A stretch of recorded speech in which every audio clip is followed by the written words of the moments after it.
Mina Dlamini into engayi-understand ukuthi kudutshulwa uMahewu bese soon after bese kudutshulwe u-6 hours man. Hayi ngeke, hayi ukuthi ngithini kodwa nje nawe usadinga ukuthi uchaze ngoba phela kuhlanganisa kancane lento uma uthatha ukuyibheka nawe. Wezungu ngishilo nasekuqaleni ukuthi mawukuthi uyangisola ekufeni kwalo 6 hours man wethu Mbulu nje.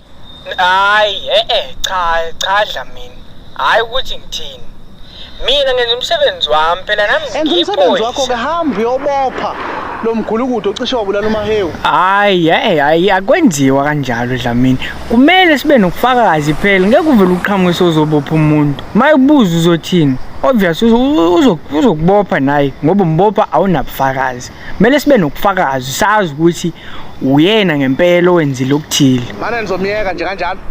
Cha Dlamini, ngeke simiyeke, samaphoyisa phela siyabopha, somiyekelana isikephi sizathu sokuthi simiyeke. Mase kukhona ubufakazi soqala-ke senza umnyakazo. Uyabona wena mzala, uyididi lephoyisa.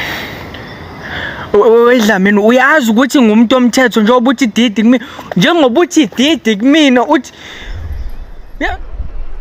hello. Ubuyazi uDlamini ukuthi nje ingalo mthetho indi ukudlula eyakhe.